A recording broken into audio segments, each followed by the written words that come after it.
Hello students. So now continue with question number 7। ऐसे तो ये होमवर्क है वैसे तो, चलो आपको मैं करवा देता हूँ इसको। And this question is give and explain examples of strains. अब ये पेपर में अब देख लेना आपने, अगर तो ये आता है 16 नंबर का तब तो आपको ये सारे एग्जाम्पल देने पड़ेंगे। अगर आता है 8 नंबर का तो कोई 2 एग्जाम्पल दे दीजिए। 4 एग्जाम्पल है यहाँ पे, 4 में से कोई 2 दे दीजिए। तो अकॉर्डिंग टू सिचुएशन कई बार इंडिविजुअल एग्जाम्पल ही पूछे हैं इसने। जैसे following are the examples of strain number 1, question number 7A। Question number 7 था गिव एंड एक्सप्लेन एग्जाम्पल्स। तो पहला एग्जाम्पल है क्वेश्चन नंबर 7A की शेप में, शो दैट लीनियर एक्सटेंशन और कंट्रैक्शन। अब आप ये चीज़ें देख चुके हैं सारी। एक्सटेंशन क्या होती थी? एक्सटेंशन कब बोलते थे? अगर E11 पॉजिटिव होता था, EIJ पॉजिटिव होता था। और कंट्रैक्शन कब बोलते थे? जब EIJ नेगेटिव होता था। अगर पॉजिटिव है तो लेंथ इंक्रीज करती थी, और नेगेटिव है तो लेंथ हमारी डिक्रीज करती है। तो शो दैट लीनियर एक्सटेंशन और contraction in any direction is same. किसी भी डायरेक्शन में बोल रहा है कि अगर आप किसी बॉडी के ऊपर फोर्स लगाते हैं तो आफ्टर डिफॉर्मेशन उसमें जो भी चेंजेस आती हैं, whether they are in terms of extension और in terms of contraction, it is always same and is equal to 1/3 of the dilation. और वो जो एक्सटेंशन या कॉन्ट्रैक्शन होती है that is always equal to 1/3 of this dilation. तो देखते हैं जरा। If the strain quadratic if strain quadratic is a sphere, then any three orthogonal lines through the point may be used as the principal axis। कोई ज़्यादा कुछ नहीं है, मतलब x1 डायरेक्शन, x2 डायरेक्शन और x3 डायरेक्शन की बात कर रहे हैं। They are principal directions in strain quadratic. The strain quadratic in this case is, strain quadratic क्या होती थी? Question EIJ XI XJ equal to plus minus के स्क्वायर। मैं प्रीवियस वीडियो में भी आपको एक्सप्लेन कर चुका हूँ, या मैं फिर दोबारा रिपीट कर रहा हूँ। This is the tensor form और ऑफ स्ट्रेन क्वाड्रेटिक सरफेस। ठीक है, जब आप इसको खोलेंगे तो खोल के ये ऐसी इक्वेशन बनेगी। मतलब आई की वैल्यू 1 फिक्स करो और जे की वैल्यू 1 2 3 दे दो। 1 2 3 पहले आ जाएंगे। फिर आई की वैल्यू 2 फिक्स करो, जे की वैल्यू 1 2 3 दे दें, अगले 3 कंपोनेंट। फिर आई की वैल्यू 3 फिक्स करो, जे की वैल्यू 1 2 3 दे दो। आपके पास ये इक्वेशन आ जाएगी यहाँ पे। आई की वैल्यू 1, जे की वैल्यू 1 2 3, आई की वैल्यू 2, जे की वैल्यू 1 2 3, आई की वैल्यू 3, जे की वैल्यू 1 2 3। और यहाँ पर 2 time E12, 2 time E23, 2 time E31, 2 time आ रहा है। बेसिकली यहाँ 9 कंपोनेंट आने थे, 1 2 3, 3 ही हो गए, 5 7 9। 9 कंपोनेंट कैसे आने थे? एक आना था E12 X1 X2, दूसरा आना था E21 X1 X2। क्योंकि EIJ और EJI सिमेट्रिक होते हैं, तो चाहे E12 लिखो चाहे E21 लिखो, या 2 टाइम E12 लिख दो, 2 टाइम E21 लिखो, एक ही बात है। So that's why we are taking only 6 components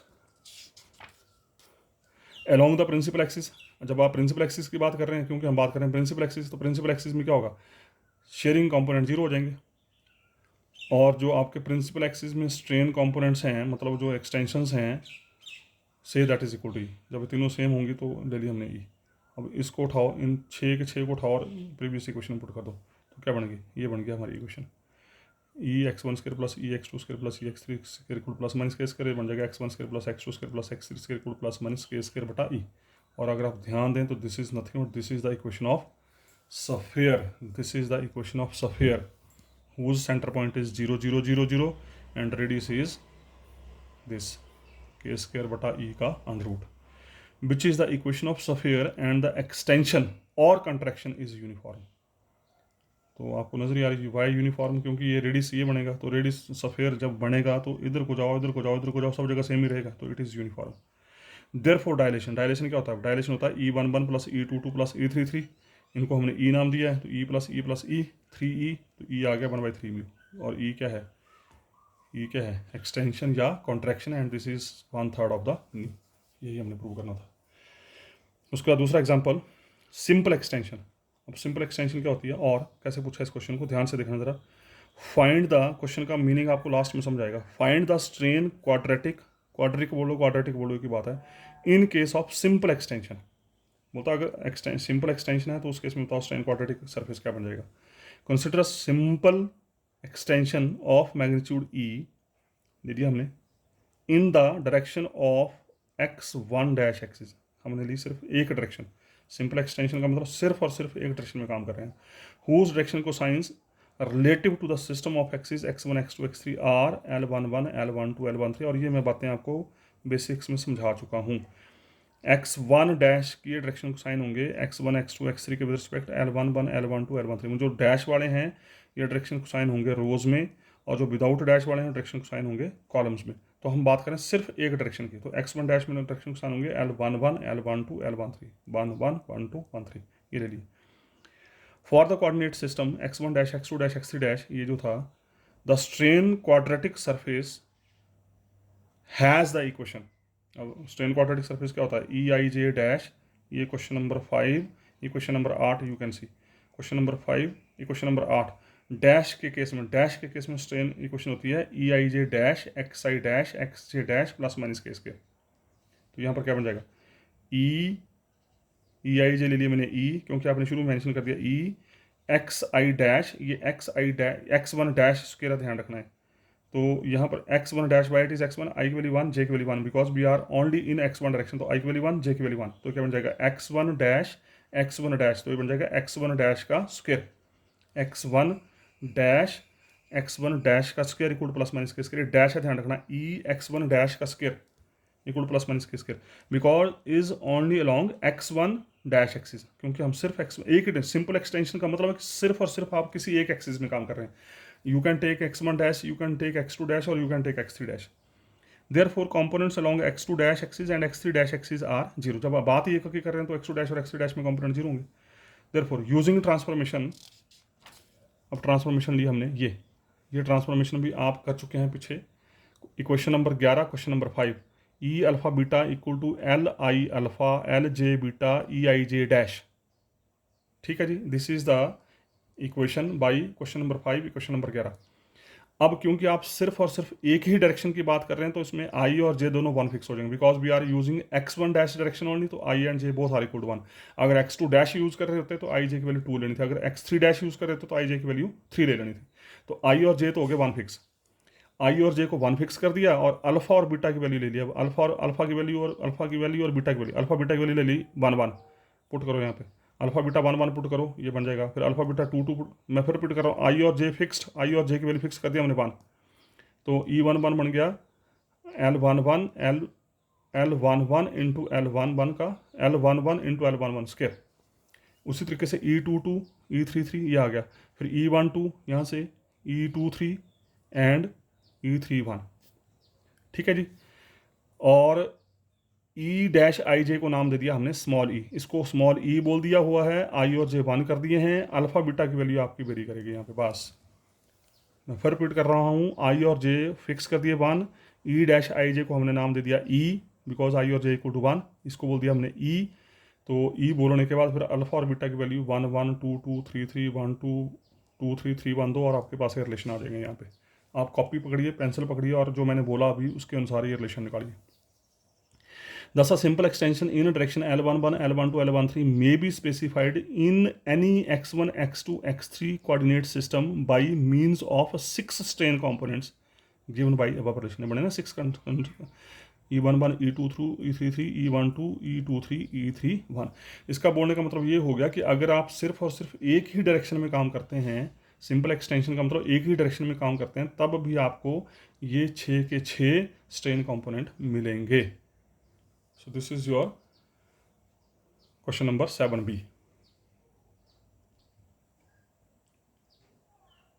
उसके बाद question number 7C, sharing strain. अब शेयरिंग स्ट्रेन की बात करते हैं जरा।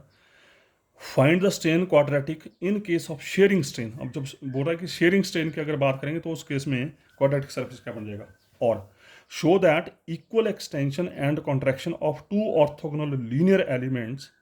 अब ये जो स्टेटमेंट है ये आपको समझ आएगी जब क्वेश्चन हमारा लास्ट मोमेंट पे होगा, तब समझ आएगी। Show that equal extension and contraction of 2 orthogonal linear elements is equal to a shearing strain of equal magnitude associated with the directions bisecting the angle between the elements। ये जो दो आप orthogonal directions ले रहे हैं, जैसे एक x1 ले ली एक x2 ले ली, तो इन दो डायरेक्शन के बीच में जो भी एलिमेंट एग्जिस्ट करेगा वो जो एलिमेंट है वो दोनों एक्सिस को बाइसेक्ट करेगा। बाइसेक्ट मतलब अगर दोनों का एंगल ऑटोमेटिकली एंगल तो 90 डिग्री होगा, x1 और x2 डायरेक्शन का एंगल 90 डिग्री है। तो जो लाइन इसको बाइसेक्ट करेगी तो एंगल कितना बन जाएगा, 45 डिग्री बन जाएगा। तो देखते हैं जरा, let the equation of the strain quadric with respect to x1 dash x2 dash x3 dash system of coordinate is given by, ले ली। अब बजाय यहाँ पर EIJ लेने के, उस EIJ की जगह मैंने ले लिया 2S। ये आपको याद करना पड़ेगा यहाँ पे, x1 dash x2 dash equal plus minus के इसके, सो दैट इस तरीके से लिया, ये इस तरीके से लिया, so that the only strain component is a shearing strain of magnitude S।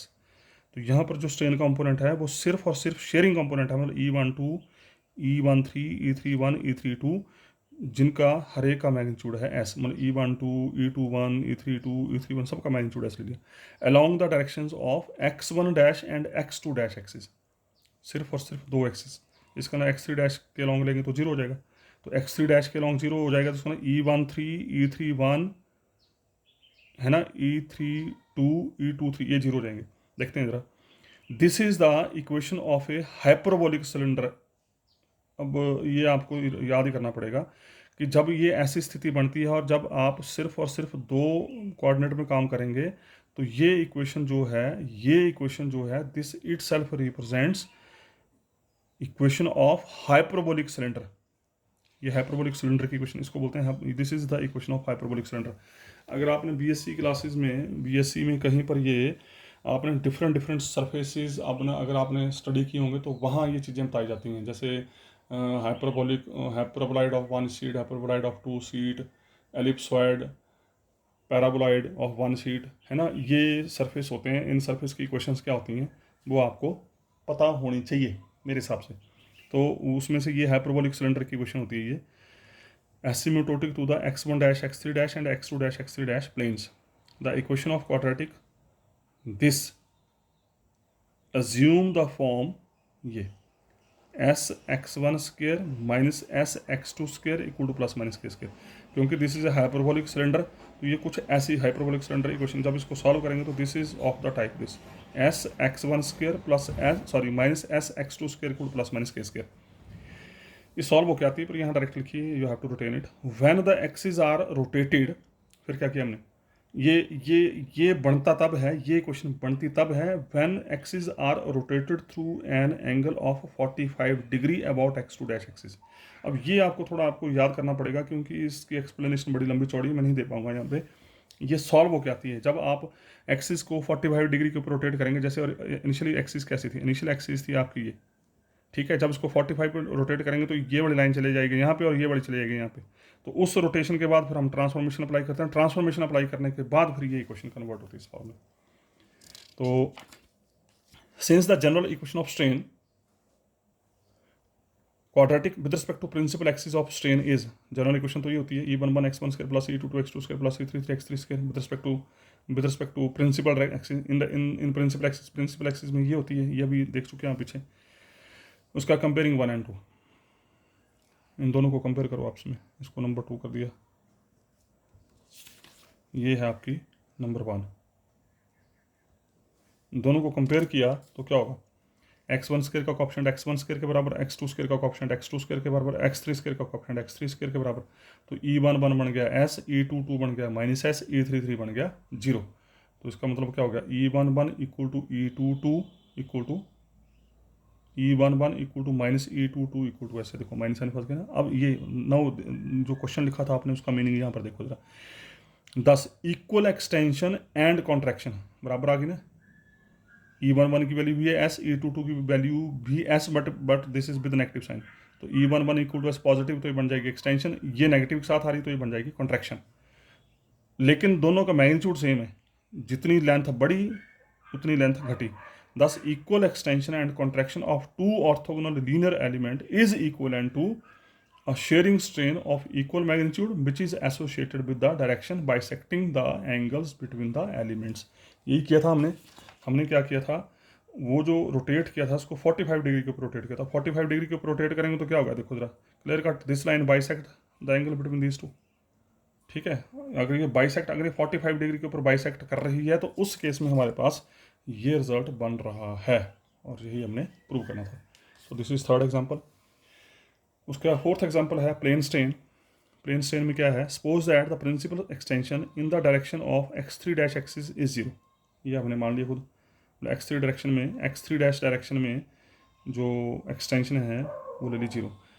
Then for the x1 x2 x3 system, ये ओल्ड सिस्टम जो है, the strain quadratic equation has the form, ये आगे e11 x1 square plus e22 x2 square plus 2e12 x1 x2 equal plus minus के square. आपकी वो जो equation थी e I j x i x j equal to plus minus के square, हमारी equation थी e I j x i x j equal to plus minus के square, ये थी ना इक्वेशन। जब हम इस इक्वेशन को खोलते हैं, तो दिस गिव्स 9 कंपोनेंट्स।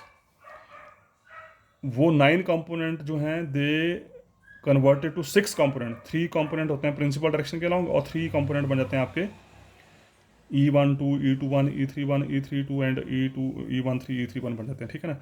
हमने क्या बोला यहाँ पर, हमने x3 डैश एक्सिस में कंपोनेंट ले लिया 0। जब x3 डैश में 0 हो गया तो उसका मतलब E33 भी 0 हो गया, E13 भी 0 हो गया, E31 भी 0 हो गया, E32 भी 0 हो गया, E23 भी 0 हो गया। तो बचा क्या, यही बचा E11 x1 square plus E22 x2 square plus 2E12 x1 x2 equal plus minus के स्क्वायर। ठीक है जी। In the x1 dash x2 dash x3 dash system it becomes, और इस सिस्टम में जाएंगे तो ये क्या बनेगा, इस सिस्टम, ये तो आया x1 x2 x3 सिस्टम में, और डैश वाले में जाएंगे तो कुछ नहीं, सेम रहेगा, बस डैश आ जाएगा यहाँ पर, dash 1 dash 1 dash x1 dash square ई dash 2 dash x2 dash square equal plus minus के। जब इसमें जाएंगे तो x3 में सब कुछ 0 हो जाएगा। तो we left with only this equation where e dash 1 dash 1 dash e dash 2 dash are the principal extensions. पता ही आपको। In the case of simple extension, अब नेट निचोड़, ये बन गया नेट निचोड़ के सिंपल एक्सटेंशन में क्या देखा था, quadratic surface that is consist of 2 parallel planes. Shearing strain में क्या देखा, it consist of rectangular hyperbolic cylinder, और if the quadratic is a circular cylinder then state of strain is such that there is equal extension या contraction in all directions. So this is your plane strain perpendicular to that of x3 dash axis. In the case of plane strain, ये जो last example है, the relative displacement u and v are functions of x1 x2 alone and w is constant। मतलब u v w अगर इसके components हैं किसी displacement के, तो x1 x2 में तो कंपोनेंट्स हैं, लेकिन x3 x का कंपोनेंट जो वो कांस्टेंट हो जाएगा, 0 हो जाएगा। So this is all about your examples of this article. उसके बाद question number 8, very simple question, very easy. Find the dilation and the principal strain and describe the strain quadric for the case of simple extension. बोलता है कि एक तो बताओ dilation क्या होती है, प्रिंसिपल स्ट्रेन क्या होती हैं, और उसके बाद फिर स्ट्रेन क्वाड्रेटिक को आपने स्टडी करना है सिंपल एक्सटेंशन के लिए। तो सिंपल चीज़ें देखते थे ज़रा। Let the extension be small e along the principal axis x I dash axis. ठीक है, ई ले ली एक्स आई डैश एक्सिस, तो E11 E22 E33 सारे ई हो गए। New E11 plus E22 plus E33 means E1 plus E2 plus E3 होता है। ठीक है जी। तो E1 की वैल्यू ये फिर आप देख चुके हैं क्वेश्चन नंबर 7B में, देख चुके हैं क्वेश्चन नंबर 7B में। E1 is equal to E times L11 square, E2 is equal to E times L12 square, E3 equal to E times L13 square. L11 होता है cos of angle between x1 dash, और same axis में angle क्या होता है 0 degree, तो cos 0 1 हो गया, तो L11 स्क्वायर हो गया 1। L12 का मतलब cos of angle between x1 and x2 direction, और इन दोनों के बीच में एंगल 90 डिग्री होता है, cos 90 0 होता है, इसलिए 0 हो गया, इसका 0 हो गया, तो L11 स्क्वायर इज 1, तो ई बचाई, तो डायलेशन आ गया नहीं, तो डायलेशन की वैल्यू आ गई नहीं। ठीक है, वो डायलेशन की वैल्यू आ गई एक्सटेंशन इटसेल्फ। तो प्रिंसिपल स्ट्रेन तीसरा, इसने पहले डायलेशन पूछा, फिर प्रिंसिपल स्ट्रेन पूछा है, फिर उसके बाद स्ट्रेन क्वाड्रेटिक पूछा। तो प्रिंसिपल स्ट्रेन भी देख लेते हैं। प्रिंसिपल स्ट्रेन्स क्या होती हैं? प्रिंसिपल स्ट्रेन मतलब E11 E22 E33। E11 means EL11 square, question number 7B में देख चुके हैं आप। E1 की वैल्यू E है, ठीक है। E22 EL22 स्क्वायर, यहाँ पर E2 0 है क्योंकि we are supposing only x1 dash axis, तो x1 डैश एक्सिस में E2 0 E3 0। उसका स्ट्रेन क्वाड्रेटिक, तो स्ट्रेन क्वाड्रेटिक क्या होती है? ये क्वेश्चन नंबर 5 की क्वेश्चन नंबर 8, ये स्ट्रेन क्वाड्रेटिक होती है। This is your strain quadratic in principle direction. और इसको कैसे लिख सकते हैं? E xi डैश मतलब E11 dash E22 dash E33 dash सारे बराबर होते हैं, so this is equal to E X I dash square equal to plus minus के square, where the principal axis are X I dash axis. उसके बाद next है question number 9, refer the quadratic of deformation to a set of principal axis and discuss the nature of deformation. Refer the quadratic of deformation to a set of principal axis, मतलब बोलता है अगर quadratic deformation को हम set of principal axis में लेके चलें तो discuss the nature of deformation, तो बोला उस केस में डिफॉर्मेशन कैसी होगी उसकी नेचर डिस्कस करें। When the quadratic is N ellipsoid and when it is hyperboloid. मैं फिर रिपीट कर रहा हूँ, एक तो बोल रहा है कि क्वाड्रेटिक ऑफ डिफॉर्मेशन को आप ट्रीट करके चलो प्रिंसिपल एक्सिस, तो बोल रहा है कि प्रिंसिपल एक्सिस अगर ट्रीट करके चलते हैं आप क्वाड्रेटिक ऑफ डिफॉर्मेशन को, तो उस केस में अगर क्वाड्रेटिक एलिप्साइड होता है, एलिप्सॉइड बनता है, तो नेचर ऑफ डिफॉर्मेशन क्या होगी, और अगर हाइपरबोलॉइड बनता है तो नेचर ऑफ डिफॉर्मेशन क्या होगी। देखते हैं जरा। अब एलिप्सॉइड हाइपरबोलॉइड आपको पता होना चाहिए, इनकी इक्वेशन है, ये आपका काम है। The quadratic of deformation passing through a point in the neighbourhood of x1 x2 x3 is given by, अब ये पता है आपको, तो आप फैमिलियर हो चुके हैं इसके साथ, E11 x1 square plus E22 x2 square plus E33 x3 square and so on equal to plus minus के स्क्वायर होता है, यहाँ पे मैंने इक्वल टू के ले दिया इसको फिलहाल, ठीक है। If it is referred to principal axis as coordinate axis then equation number 1 becomes, यहाँ प्लस माइनस के स्क्वायर आएगा, प्लस माइनस के स्क्वायर आएगा साथ में, प्लस माइनस के स्क्वायर, ठीक है। बोटा अगर सिर्फ प्रिंसिपल एक्सिस की बात करेंगे तो क्या होगा, 1 1 2 2 3 3 बचेगा, बाकी सारा खत्म हो जाएगा। 1 1 means E1, 2 2 means E2, 3 3 means E3। अब ये आप लोगों को पता लग चुका है, आप फैमिलियर हो चुके हैं इसके साथ। 1 1 लिखो, E2 2 लिखो, E3 3 लिखो, या E1 E2 E3 लिखो की बात है। फिर E1 E2 E3 are principal extensions, ठीक है जी। If the equation number 2 represent an ellipsoid, बोलता है अगर ये नंबर 2 अगर ये नंबर 2 एलिप्सॉइड को रिप्रेजेंट कर रही है, then E1 E2 and E3 should have the same sign. Very important, ellipsoid की इक्वेशन क्या होती है, एलिप्सॉइड की इक्वेशन होती है एक्स स्क्वायर बटा A square plus Y square बटा B square plus Z square बटा C square equal to 1, equal to 1, यहाँ 1 होता है, इधर बीच में प्लस होता है। तो इसका मतलब अगर इसको बीच में प्लस रखना है तो हर सूरत E1 E2 E3 पॉजिटिव होनी चाहिए, पहली बात। दूसरी बात, इस साइड 1 आना चाहिए, अगर इस साइड 1 आ गया, ये तीनों पॉजिटिव हैं, तो ये बन जाएगी एलिप्सॉइड की इक्वेशन। अब बोला है कि ये नंबर 2 एलिप्सॉइड बनेगा इफ़ या तो E1 E2 E3 का पॉजिटिव साइन हो या E1 E2 E3 का नेगेटिव साइन हो। अगर पॉजिटिव साइन होगा तो यहाँ पर आएगा प्लस के स्क्वायर, अगर इनका नेगेटिव साइन होगा तो यहाँ पर आएगा माइनस के स्क्वायर। तो वही लिखा है, if the equation number 2 represents an ellipsoid then E1 E2 E3 should have the same sign either all positive और ऑल नेगेटिव। ले लिया हमने केस नंबर 1, ये ellipsoid. Case number 1 E1 greater than 0, E2 greater than 0, E3 greater than 0, positive ले लिया। अगर positive लिया तो क्या बन जाएगा, then E1 x1 square plus E2 x2 square plus E3 x3 square equal to plus minus के square, equal to plus minus के स्क्वायर, ठीक है। तो E की वैल्यू ले ली हमने के स्क्वायर बटा A square, E means E1 E2 E3 तीनों सेम ले लिए, E equal to plus k square बटा ए, इसको चलो इसको कोई दिक्कत नहीं, पर यहाँ अगर सेम साइन लेंगे तो यहाँ पर साइन आएगा प्लस का। और उसके बाद क्या किया हमने, उसके बाद क्या किया हमने, के स्क्वायर से डिवाइड कर दिया थ्रू आउट। जब के स्क्वायर से डिवाइड किया तो ये बन गया x1 स्क्वायर बटा के स्क्वायर बटा E1, ये वापस देख लो, के स्क्वायर से डिवाइड किया तो E1 वापस चला जाएगा ऊपर, वैसे ये वैसे, तो ये बन गया x square over a square plus Y square over b square plus Z square over c square equal to 1। So this is the equation of ellipsoid. तीनों पॉजिटिव होंगे, this represent equation of ellipsoid, ये जो number 2 है ये इसने बोला है। और अगर तीनों नेगेटिव होंगे तब अभी देखो जरा, surface is an ellipsoid. Also, since there is a positive sign, so there is an extension in the ellipsoid. अब क्योंकि हम पॉजिटिव की बात कर रहे थे तो इसका मतलब वहाँ पर क्या होगा, डिफॉर्मेशन करके क्या आएगा, एक्सटेंशन होगी, लंबाई में, लेंथ में एक्सटेंशन आएगी, बढ़ेगी, इंक्रीज करेगी। और अगर तीनों नेगेटिव हैं तो नेगेटिव साइन बाहर आ गया, इस साइड माइनस के स्क्वायर ले लिया, ठीक है। और इस केस में E बन जाएगा माइनस के स्क्वायर बटा ए स्क्वायर, ये E बन जाएगा माइनस के स्क्वायर बटा ए स्क्वायर, तो माइनस साइन खत्म हो गया, ये आ गया। फिर के स्क्वायर से डिवाइड किया तो इसको ऐसे लिख सकते हैं, पहले तो के स्क्वायर से डिवाइड कर दो तीनों को, डिवाइड करके उसके बाद फिर हम ऐसे लिख सकते हैं, इसको सॉल्व करेंगे तो वापस ये बन जाएगी। Now this is again equation of ellipsoid, but there will be contraction, लेकिन इस केस में होगी कॉन्ट्रैक्शन। क्यों होगी कॉन्ट्रैक्शन, क्योंकि E1 E2 E3 तीनों नेगेटिव हैं, ये जो एक्सटेंशंस हैं तीनों नेगेटिव हैं, तो इस केस में बात करेंगे हम कॉन्ट्रैक्शन की। But there will be contraction of the surface as there is a negative sign with the principal strain components. If the quadratic is an hyperboloid, तो एलिप्सॉइड का केस तो डिस्कस हो गया। अगर हाइपरबोलाइड है तो some lines are extended whereas other contracted. अगर hyperboloid बनेगा तो हाइपरबोलाइड की कुछ लाइंस जो हैं वो एक्सटेंड करेंगी और कुछ जो वो कॉन्ट्रैक्ट करेंगी। कैसे करेंगी?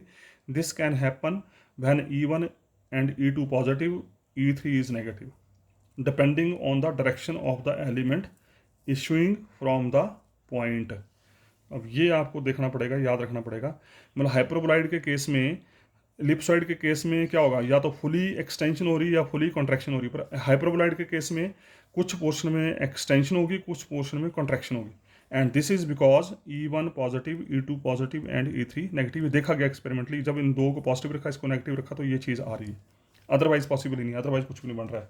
तो देखो कैसे बन रहा है, आप देखते हैं जरा। अगर E1 positive, E2 positive, E3 negative, तो देखते हैं क्या होता है। Then in this case quadratic equation becomes, equation वही आपकी क्वाड्रेटिक इक्वेशन जो आप लेके चले थे नंबर 2, ये जो नंबर 2 है, इस नंबर 2 में E1 E2 positive, E3 negative. ठीक है, E1 x1 square plus E2 x2 square, ये ले लिया E3 नेगेटिव, या माइनस इसके साथ मॉड लगा दिया। क्यों मॉड क्यों लगा? क्योंकि E3 जो है this is change in length and length is always positive, तो that's why we are taking mod here equal to plus k square. और इस केस में E बन जाएगा के स्क्वायर बटा ए स्क्वायर। तो E1 और E2 दोनों पॉजिटिव हैं, ये दोनों पॉजिटिव हैं, तो यहाँ आएगी एक्सटेंशन, ये नेगेटिव, तो यहाँ पर आ जाएगी कॉन्ट्रैक्शन। और ये जो इक्वेशन बनी, this is the equation of hyperboloid of one sheet है। ये आपको याद करना है। याद क्या करना, बीएससी में सरफेसेस स्टडी किए होंगे आपने, और नहीं किए तो फिर याद करो इसको। This is the equation of hyperboloid of one sheet. और अगर हम E1 E2 नेगेटिव लेते हैं, अगर E1 E2 को नेगेटिव लेते हैं तो ये बन जाएगी कॉन्ट्रैक्शन। ये तो E3 तो नेगेटिव लिया ही हुआ है, तो ये बन जाएगा आपका, this is equation of hyperboloid of two sheets, hyperboloid of two sheets. और इसकी कुछ डायग्राम ऐसी है, ये this is the diagram for this. ये है ऊपर वाला portion, this is hyperboloid of two sheets, ये ऊपर वाला, और जो नीचे वाला portion this is hyperboloid of one sheet. ये आपका ज्योमेट्रिकली जब लाइनें ट्रेस की यहाँ पे, ये तो ये बन गया P0 पॉइंट, ये लिया हमने P पॉइंट, तो P0 से P ये बन गया A वेक्टर। जब इसको ज्योमेट्रिकली हमने बाई एक्सिस के पैरेलल खींचा तो ये चेंज आई, this change is del A। ठीक है, दीज सेट्स, ये दो सेट बने, एक सेट ऊपर बन रहा है, एक सेट नीचे बन रहा है। If lines are separated by the common asymptotic cone of surface lines which undergo no extension और contraction are generator of this cone. मतलब होने का इसका ये हुआ, बोलता कि अगर यहाँ पर ना तो कॉन्ट्रैक्शन हो ना ही एक्सटेंशन हो, तो उस केस में this hyperboloid of one sheet और two sheet converted to a cone. मतलब ये जो लाइंस हैं वो किसी कोन के जनरेटर का काम करेंगी। मतलब ये जो एक्सटेंशन या कॉन्ट्रैक्शन होगी जिस लाइन में एक्सटेंशन या कॉन्ट्रैक्शन होगी, अगर वहाँ पर एक्सटेंशन या कॉन्ट्रैक्शन नहीं है इस लाइन में, तो ये लाइन जो है वो किसी भी कोन के लिए जनरेटर का काम करेगी। और जनरेटर क्या होता है आपको पता होना चाहिए। Cylinder, cone, sphere, you have all studied in lower classes. So this is all about this question number 9। उसके बाद now next question number 10, this is one of the very important question again. Explain general infinitesimal deformation, general infinitesimal deformation, ध्यान रखना, general इनफाइनाइटसिमल deformation. और define strain component in terms of displacement in cartesian coordinate. अब आपने strain component, अभी तक आप strain component in general study कर रहे थे, अब strain component in terms of displacement study करना है। ध्यान रखना है, इन टर्म्स ऑफ डिस्प्लेसमेंट स्टडी करना है। ठीक है, अभी तक जो हम स्ट्रेन कंपोनेंट स्टडी कर रहे थे वो सिंपल वे में स्टडी कर रहे थे। Now we are studying this component, these components in terms of displacement in cartesian coordinate. Cartesian coordinate ध्यान रखना, एक्स वाई जेड में। We know that infinitesimal fine transformation पता ही आपको क्या होती है, del a i equal to alpha e j a j. फिर दोबारा वही बोल रहा हूँ मैं, अगर क्वेश्चन 16 मार्क्स का है तो you have to prove it by question number 4। तो delta a i equal to alpha e j a j. मैंने क्या किया इसमें, अल्फा ई जे ऐड किया, इसमें अल्फा ई जे ऐड किया, अल्फा जे आई ऐड किया, अल्फा जे आई सब्ट्रैक्ट किया। आप सॉल्व दिस, आपको ये मिल जाएगा वापस। इसको सॉल्व करो, अल्फा ई जे बन जाएगा।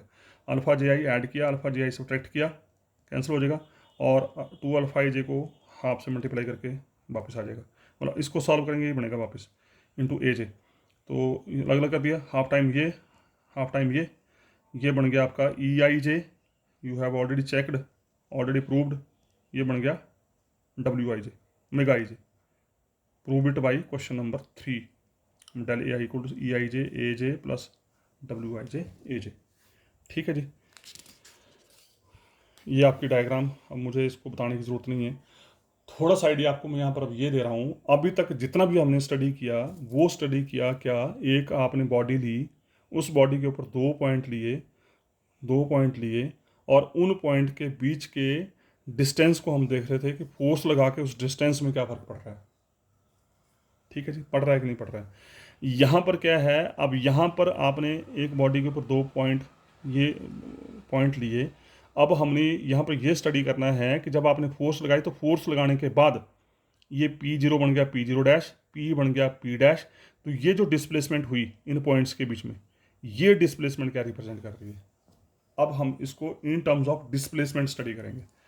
तो consider arbitrary point P0 xi0 in medium मतलब इस रीजन में, and let it becomes P0 dash x0 dash.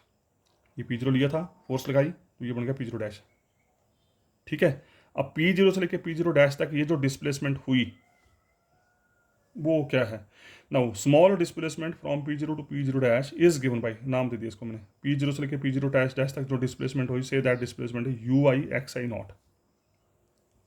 बोलने का मतलब u i x i not means u i x10 x20 x30 equal to final minus initial xi0 dash minus xi0 number 1, where u1 u2 u3 तीन component आगे displacement के, क्योंकि 3 dimensional space है तो component 3 होंगे, are called component of displacement and we assume that these are single valued मतलब इनकी single value है। टू फाइंड डिफॉर्मेशन, अब इसमें डिफॉर्मेशन अगर फाइंड आउट करनी है तो क्या किया हमने, join the point P not with P not को P से ज्वाइन किया, and let P dash be deformation of point P, और फोर्स लगाने के बाद मान लीजिए कि P की डिफॉर्मेशन P डैश है, then displacement of P is, तो P की डिस्प्लेसमेंट क्या होगी, ये होगी P से लेकर P डैश, और इसको नाम दे दिया हमने u i of x i. तो u i of x i means u i of x1 x2 x3 is equal to x I dash minus x i. तो यू आई आ गया x I dash minus x i, ये ऊपर कुछ नहीं है, ध्यान रखना है, x I dash minus x i, this is x I dash minus x i, ध्यान रखना है इस चीज़ का। नंबर 2, नाउ अब डेल ए आई हमें पता, डेल ए आई क्या होता है, ए आई डैश माइनस ए आई, पता है आपको, देखते आ रहे हैं। ए आई डैश होता है x I dash minus x i not, a i होता है x i minus x i not, simple बातें कर चुके हैं पहले, सब कुछ है। उसका x I dash minus x i कर दिया इकट्ठा, ये इकट्ठा कर दिया, नॉट वाले इकट्ठे कर दिए, विदाउट नॉट वाले इकट्ठे कर दिए, and x I dash minus x I is nothing but this is you I x1 x2 x3 and this is you I x1 not x2 not x3 not. और x1 का मतलब देखो जरा, x1 का मतलब x1 not plus a1, you can check, a i क्या है, a i है x i minus x i not, तो एक्स आई क्या बन जाएगा, एक्स आई क्या बन जाएगा यहाँ से, अगर ए आई है x i minus x i not, तो एक्स आई बन जाएगा यहाँ से, a i plus x i not, बन जाएगा, इसको इधर ले जाओ, तो a i plus x i not equal to x i, तो एक्स आई मतलब x1 बन गया x1 not plus a1, x2 बन गया x2 not plus a2, x3 बन गया x3 नॉट प्लस a। ये पर समझ आ गई बात, ये मैं फिर रिपीट कर रहा हूँ, because a i equal to x i minus x i not, तो यहाँ से एक्स आई आ जाएगा a i plus x i not, तो x i means x1 x2 x3 you can find. उसी तरीके से ये बन जाएगा, ठीक है, तो ये बन जाएगा minus you I x1 not x2 not, इसको नहीं छेड़ा हमने, इसको एज इट इज रखा, ये दिखा रीजन साइड में, क्योंकि ए आई है x i minus x i not, तो एक्स आई बन जाएगा x i plus x i not plus a i. अब यहाँ लगाई हमने क्या, टेलर थ्योरम, अगर इसको ध्यान से देखें तो ये बन जाएगा F of a plus H, तीनों कंपोनेंट में ए प्लस एच है, ए होता है ए प्लस एच होती है स्मॉल इंक्रीमेंट, और ए होता है पॉइंट, तो ये बन गया f of a plus h, ये देखो टेलर थ्योरम होती है f of a plus h equal to f of a minus h f dash a, f of a point के ऊपर फंक्शन की वैल्यू, और एच इंक्रीमेंट बार, फिर ए पॉइंट के ऊपर फंक्शन का डेरिवेटिव, फिर a square by 2 h square by 2 factorial f double dash a and so, this is your Taylor theorem, and we are applying here Taylor theorem. Taylor theorem तो क्या बन जाएगा, is equal to, देखो f of a plus h equal to f of a means ये u i of x1 not x2 not x3 not, ये आ गया। मैं फिर रिपीट कर रहा हूँ, F of a plus H, A plus H, A plus H बढ़ाना है तो F of a plus H होता है एफ ऑफ ए क्या है x1 not x2 not x3 not, ये आ गया। प्लस प्लस है प्लस एच एफ डैश ए, एच मीन्स जो आपकी इंक्रीमेंट है। इंक्रीमेंट क्या थी यहाँ पर A1 A2 A3, तो ये आ गई AJ into f dash of a, f dash means u i का derivative with respect to x j, because variables are x1 x2 x3, तो यू आई का derivative with respect to x j, कर ली u i और कर ली x j at p not, derivative at a, तो एक जगह यहाँ पर आ गया p not, plus remaining terms उसी तरीके से एक्सपेंशन की अगली टर्म आएगी H square by 2 factorial f double dash A plus H cube over 3 factorial, plus यहाँ पर प्लस के आगे लिखा है रिमेनिंग टर्म्स ऑफ एक्सपेंशन, और लास्ट में माइनस ये वाली टर्म जो है ये इसमें, ये टर्म है ये ऑलरेडी इसमें माइनस दिस। फिर ये जो रिमेनिंग टर्म्स आई आपकी, इन रिमेनिंग टर्म्स में क्या होगा, ये जो स्मॉल इंक्रीमेंट है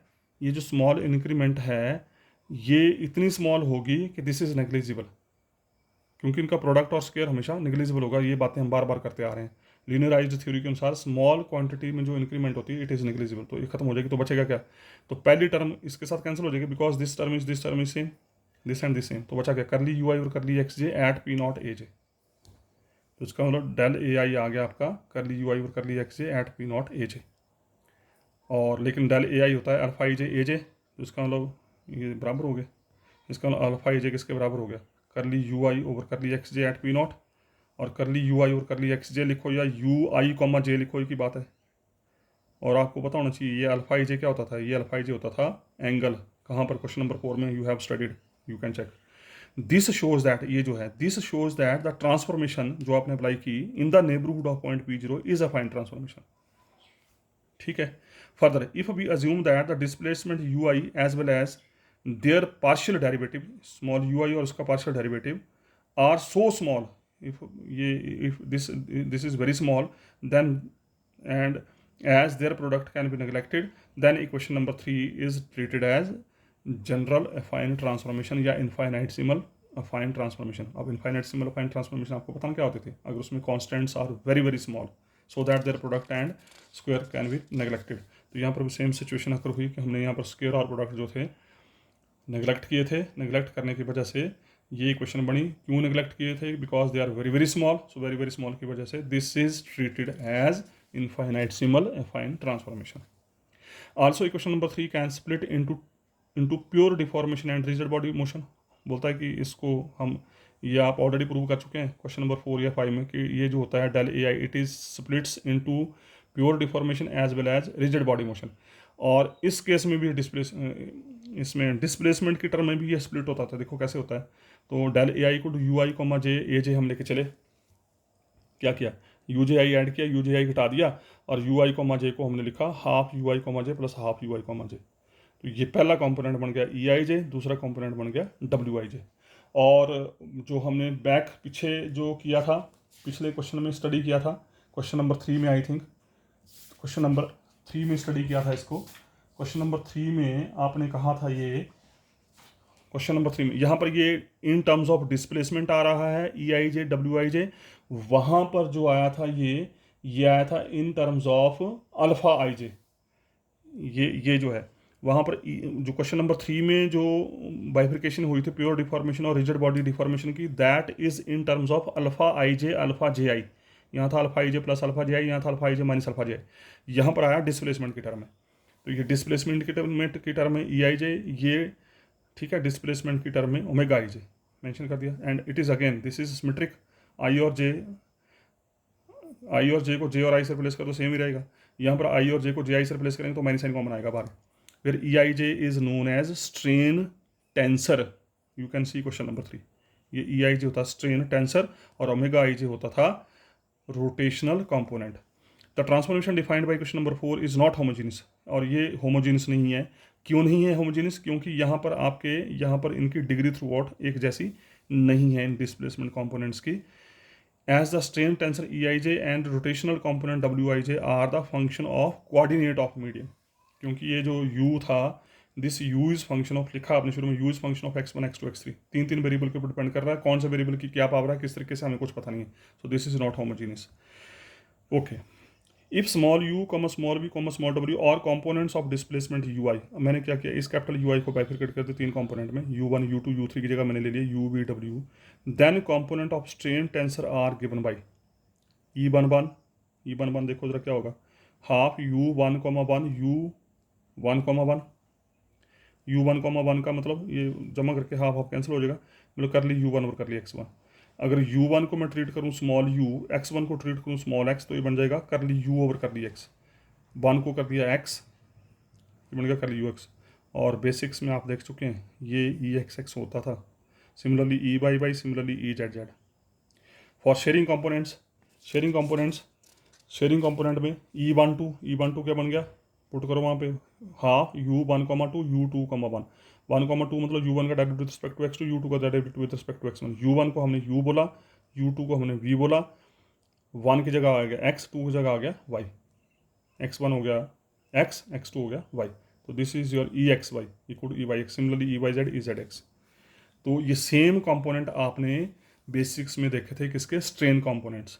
तो इसका मतलब इन टर्म्स ऑफ डिस्प्लेसमेंट की टर्म से भी इस डिस्प्लेसमेंट के थ्रू भी हम स्ट्रेन कंपोनेंट्स निकाल सकते हैं। उसी तरीके से डायलेशन देखो जरा, डायलेशन क्या होती थी, E11 plus E22 plus E33।